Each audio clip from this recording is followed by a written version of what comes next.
नमस्कार,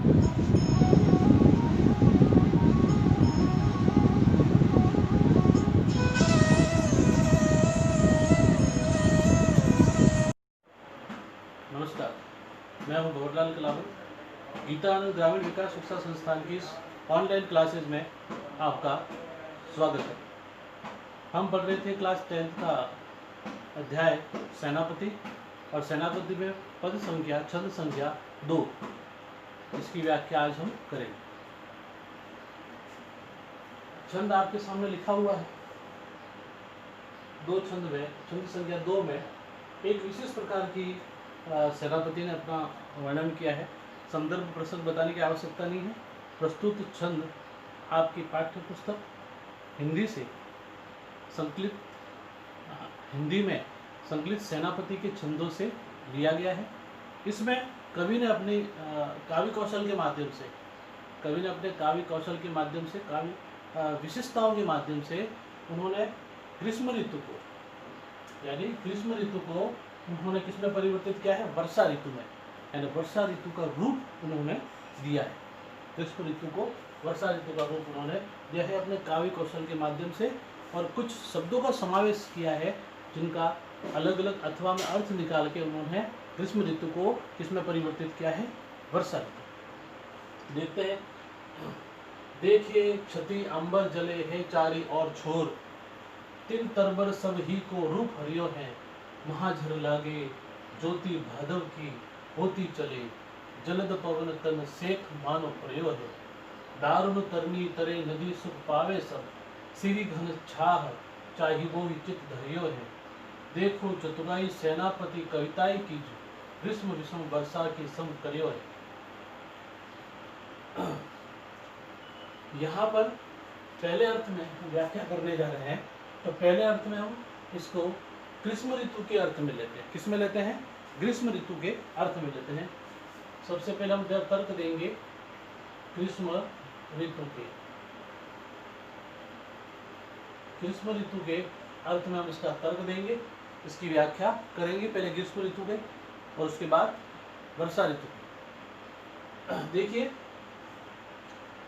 कवि कह रहे हैं कि देखे चित अंबर जले है चारी ओर छोर, चारों तरफ मेरे देखने पर चारों तरफ मुझे क्षिति यानी पृथ्वी, इसका अर्थ है पृथ्वी, क्षिति यानी पृथ्वी, अंबर यानी आकाश, अंबर यानी आकाश, देखिए क्षिति अंबर, चारों ओर जब मेरे द्वारा दृष्टि डालने पर चारों ओर धरती और आकाश जले यानी जलते हुए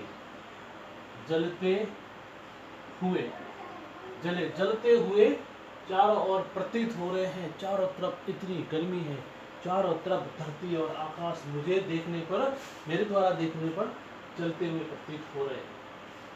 आगे कहते हैं तिन तरबर सब ही को रूप हरियो है। तिन यानी घास, जितने भी छोटी छोटी घासें हैं, जितने भी पेड़ पौधे हैं, तरबर यानी वृक्ष, तिन यानी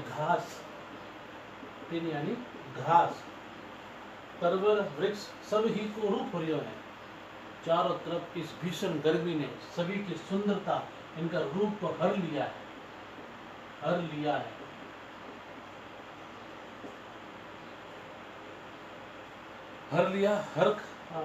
लिया अर्थात जो उनकी सुंदरता थी उसको उन्होंने अवशोषित कर लिया है, हर लिया है। ठीक है, हर लिया। तिन तरबर सब ही को रूप हरियो है, सारे पौधे घास सबका रूप उन्होंने चुरा लिया है। किसने? ग्रीष्म ऋतु ने जलाकर चुरा लिया है, सुंदरता नष्ट कर दी है। महाझर लागे ज्योति भादव की जो चले। देखो भादव यहाँ पर भादव यहाँ पर हम ग्रीष्म ऋतु का प्रयोग कर रहे हैं, तो भादव का अर्थ हो जाएगा यहाँ पर दावानल। क्या हो जाएगा? दावानल। दावानल का अर्थ है जंगल में लगने वाली आग, जंगल में लगने वाली आग लिख दोगे आप। दावानल यानी जंगल में लगने वाली आग। महाजल, चारों तरफ जब दृष्टि डाली जाती है तो चारों तरफ ऐसा लग रहा है जैसे जंगल में लगने वाली आग की लपटों स्वरूप प्रकाश चारों तरफ फैल रहा है उस भीषण गर्मी के कारण। जलद पवन तन सेक मानो प्रियो है। जलद पवन, जलद यानी जलती हुई पवन, जलती हुई वायु से ऐसा लगता है तन सेक प्रियो है।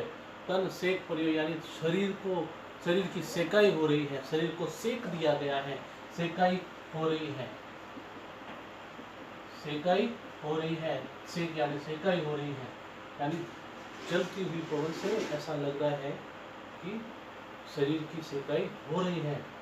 दारुण तरनी तरे नदी सुख पावे सब, यानी कि दारुण, दारुण का अर्थ है यहाँ पर कष्टदायक, दारुण यानी कष्टदायक, तरनी यानी सूर्य, कष्टदायक सूर्य के नीचे, कष्टदायक सूर्य के नीचे नदी सुख पावे सब, उस शीतल नदी में बैठकर, उस शीतल नदी के जल से सभी लोग सुख प्राप्त कर रहे हैं।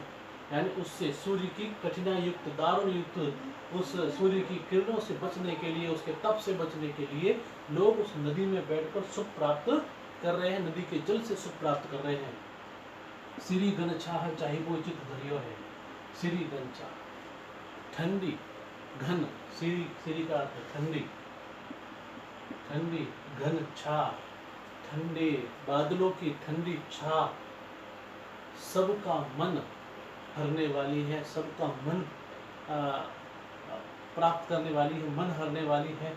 सबके मन को बादलों की ठंडी छाह सबके मन को अच्छी लग रही है। देखो चतुराई सेनापति कविताई कीजिए। आगे कवि सेनापति कह रहे हैं कि सारे कवियों को मेरे कवि के कौशल की, यानी मेरे द्वारा जो कवित्व कौशल की विशेषताओं को सभी को देखना चाहिए, सभी कवियों को देखना चाहिए कि किस प्रकार सेनापति ने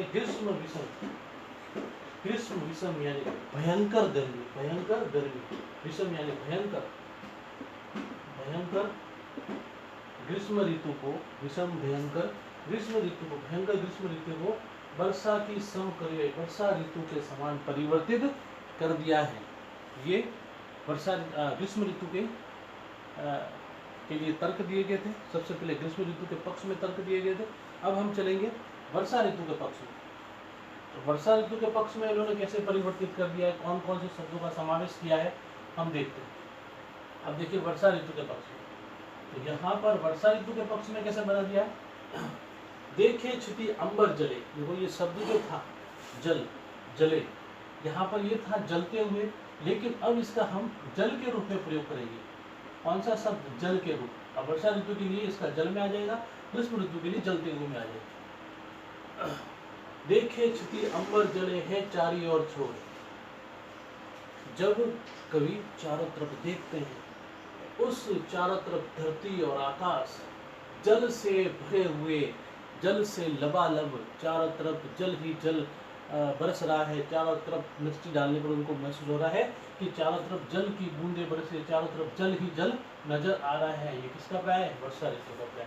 यानी जल का प्रयोग, जले का जलते हुए का प्रयोग होगा तो ग्रीष्म ऋतु में, और जल का होगा तो वर्षा ऋतु में। ठीक है, आगे चलते हैं। घास अर्थात तीन तरवर सभी को रूप हरियो है। अर्थात कवि कह रहे हैं कि घास वृक्ष सभी के, सबका रूप हरियो है। हरियो यहाँ पर हमने लिया था हर लिया, हर लिया, हर लिया था।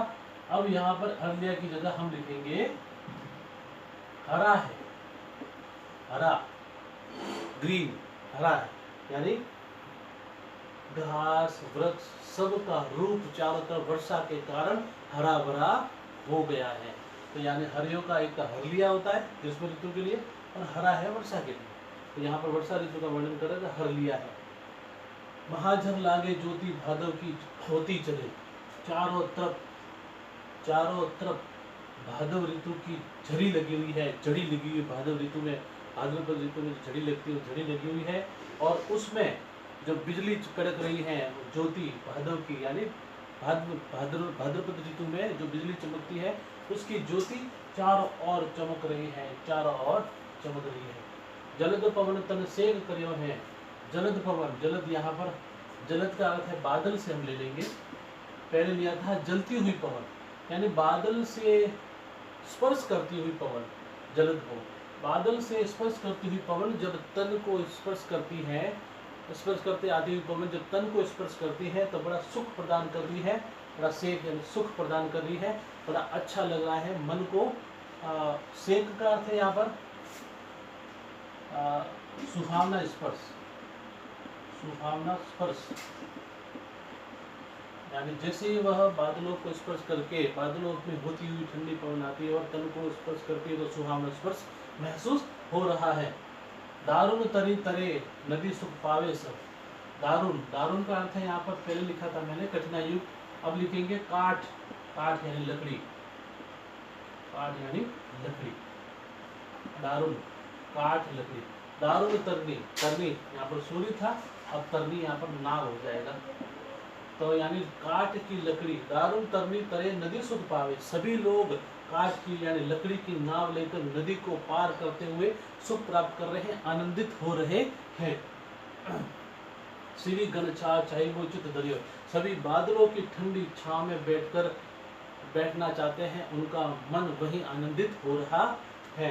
देखो चतुराई सेनापति कविताई की। आगे सेनापति स्वयं अपनी बड़ाई करते हुए कह रहे हैं कि देखो मेरी चतुराई, किस प्रकार मैंने ग्रीष्म विषम भयंकर ऋतु यानी भयंकर ग्रीष्म ऋतु को वर्षा की सम करे वर्षा ऋतु का रूप प्रदान कर दिया है। इस प्रकार ये दो अर्थों में इस पद की व्याख्या है, पहले ग्रीष्म ऋतु के अर्थ में है और दूसरी वर्षा ऋतु के अर्थ में है। और 10th क्लास ये इंपॉर्टेंस रखता है पद आपके लिए, तो विशेष आप इसका ध्यान रखेंगे, ठीक है। उसके बाद हम विशेष में आप लिख लोगे, द्व्यर्थक शब्दों के प्रयोग से भाषा पर कवि का पूर्ण अधिकार का प्रमाण मिलता है। द्व्यर्थक शब्द है, जले का द्व्यर्थक हो गया, हरियो का द्व्यर्थक हो गया, जलद का द्व्यर्थक हो गया, ज्योति भादव की द्व्यर्थक हो गया, यानी दो अर्थ निकल रहे हैं, ठीक है। तरनी और दारुण के दो अर्थ निकल रहे हैं, तो यानी द्व्यर्थक प्रयोग का, द्व्यर्थक शब्दों के प्रयोग का कवि का एक श्रेष्ठ प्रवीणता यहाँ पर प्रवीणता का परिचय यहाँ पर हो रहा है। दूसरा है शैली चमत्कार प्रदर्शन वाली है, चमत्कार प्रदर्शित कर रही है। श्लेष और सांग रूपक, श्लेष अलंकार तो वैसे है सेनापति का, श्लेष और सांग रूपक अलंकारों का प्रयोग इसमें हुआ है, ठीक है। तो इस प्रकार ये पहले पद की व्याख्या आपको पूर्ण करनी है, ठीक है। धन्यवाद। कल पढ़ेंगे दूसरा पद, कल तीसरा पद, ठीक है। धन्यवाद।